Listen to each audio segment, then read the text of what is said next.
If you sell your house for $450,000, how much money do you actually walk away with? Not what Zillow says, not the list price, the real number. This is one of those things that should be explained clearly and usually isn't. So today, I'm just going to walk you through the math. I hear this all the time from sellers. Why didn't anyone explain this up front? And honestly, that's a fair question. So let's just slow it down and go line by line.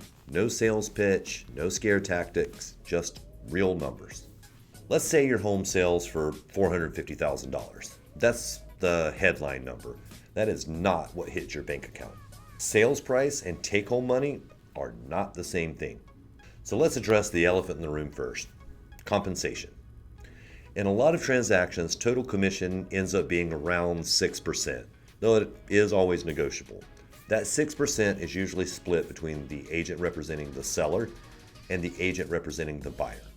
So simple math here, $450,000 times 6% equals $27,000.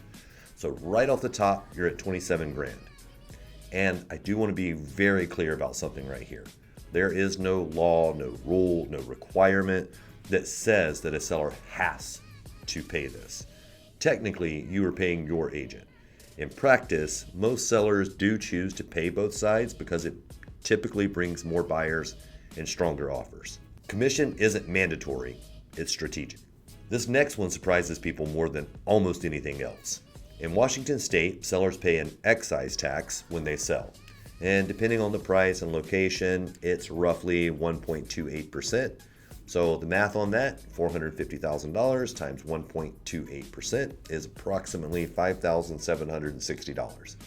And this comes straight out of the proceeds at closing. Most sellers don't see this coming. Next are your basic closing costs. Things like title insurance, escrow fees, recording fees.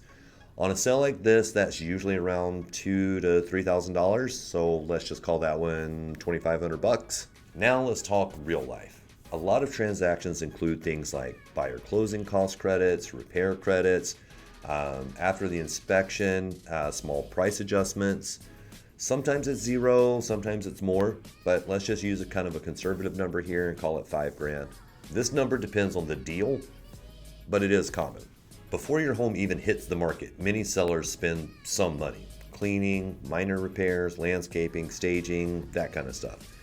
You don't have to do all of this, but it does often help the house sell faster and for more money. So let's just call this one, say $3 grand. All right, so let's total all this up. Commissions, 27 grand. Excise tax, about $5,700.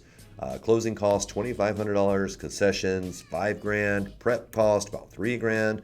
So that's about $43,260 in total costs. So if your home sells for $450,000, you might net around $406,740 before paying off your mortgage. And that's the number that really matters. Your net matters more than your list price. This is why pricing and negotiation matters so much. A slightly higher offer with bad terms can actually cost you more than a cleaner, lower offer.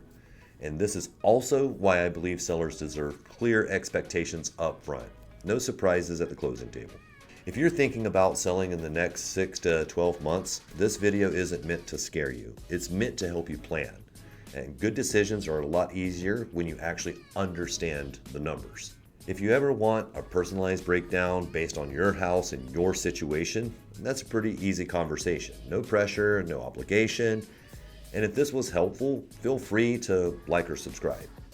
I keep breaking this stuff down in plain English.